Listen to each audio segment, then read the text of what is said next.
talk about the stimulus checks. No one that I know, and I'm grateful for what I'm about to say, no one that I know that is receiving a stimulus check is actually in dire need of that check. Okay? Now, I'm not saying that that's the situation for everyone. Obviously, there are Americans that really need this stimulus check, and it will be the difference between them maybe missing that payment on their home or their car, being repossessed, putting food on the table. Because although the stock market is doing well, although the housing market is doing very well, those are just small aspects of the overall economy. They are component parts. I'm not going to say they're small aspects. They are very important aspects, but they are component parts nonetheless. They do not represent the entire economy. So, let me just preface what I'm about to say with that. I do know that a lot of people out there need this. And by this, of course, I mean the stimulus checks. Now, again, no one I know is getting a check and is in absolute dire straits type need of that check.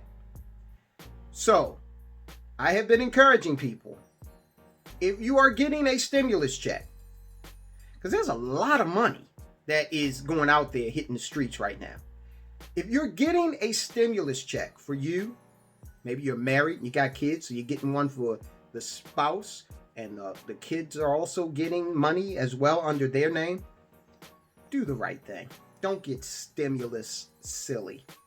Because what the powers that be expect you to do is they expect you to take your $1,400 per person or more if you've got a kid. I don't know what you get if you got a kid. But let's just say kids get $1,400 as well, whatever. However much you get, the government expects you to go out and spend that money. They want you to go out and spend it because their design with that money is that you go out and help improve the broader economy. But what I think you should do is I think you should focus on your personal economy first and foremost. And if you do not absolutely need that money, if this is somewhat of a windfall for you, then what you should do is you should either pay down high interest debt or maybe you can do both depending upon how much money you're getting. So pay down high interest debt and or put that money to work for you. All right. Maybe you have some sort of qualified investment plan, retirement plan. We've talked about those on the channel a lot. You know that those have issues. Everything does. They're not the panacea. These 401ks and traditional IRAs are not the panacea that you've been led to believe that they are over the past 40 years or so, since the 80s. But if you've got some place that you can put this money, okay, that's going to actually have the money go to work for you and create a return that is higher and better than what you would get from a bank savings product like a savings account or a CD, that's not gonna do anything. Then you should consider doing that. You should consider putting that money into a situation where it's working for you by capturing a return greater than inflation. Inflation has run between 2.5 and 3% for most of the country's history. So you got to get, I would say, at least 4% in order to a return of 4% or more in order to really have that money beating inflation long term.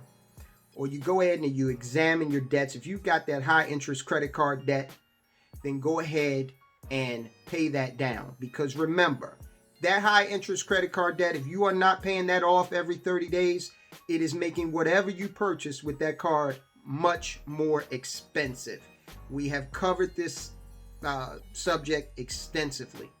So, yes, there's money coming out there, and you can rest assured, because this is America, And in America, we are a consumer economy.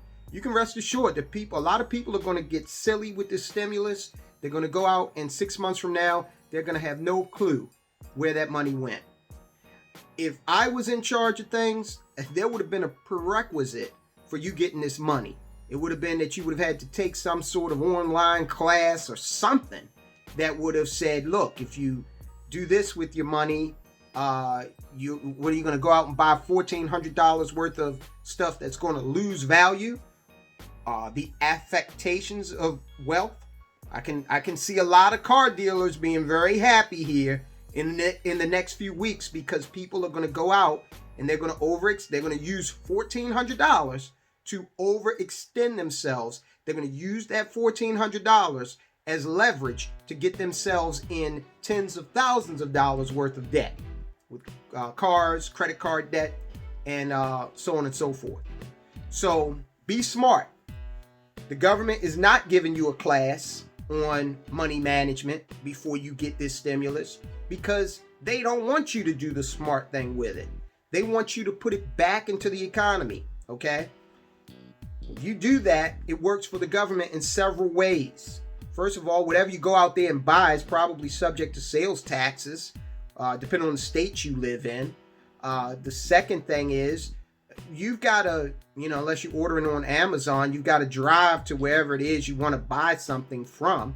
And that incurs a gasoline tax that suits the federal and state government. Okay. When you go and you put that money into play by buying something, it becomes income for the store that you purchased it from, the retail outlet, or wherever you purchased it from. They in turn have to pay taxes on that money. Okay. So you see how that little bit of money, that $1,400, is going to reverberate through the economy if you allow it to. Now, it could be put in a situation where it is reverberating through your personal economy. And you could look back, depending upon the rate you got, you could look back 6 months from now and somebody says, well, what did you do with your stimulus? Well, my stimulus is still working for me. I put it to work. It is garnering a return. And it's going to be working for me for the foreseeable future. So that is what I suggest you do. Don't get stimulus silly. And don't put yourself in a situation where you think back and wonder, what the hell did I spend that money on? Make it work for you, either by paying down high interest debt or putting it to work, getting a return of 4% or greater. I'll talk to you soon.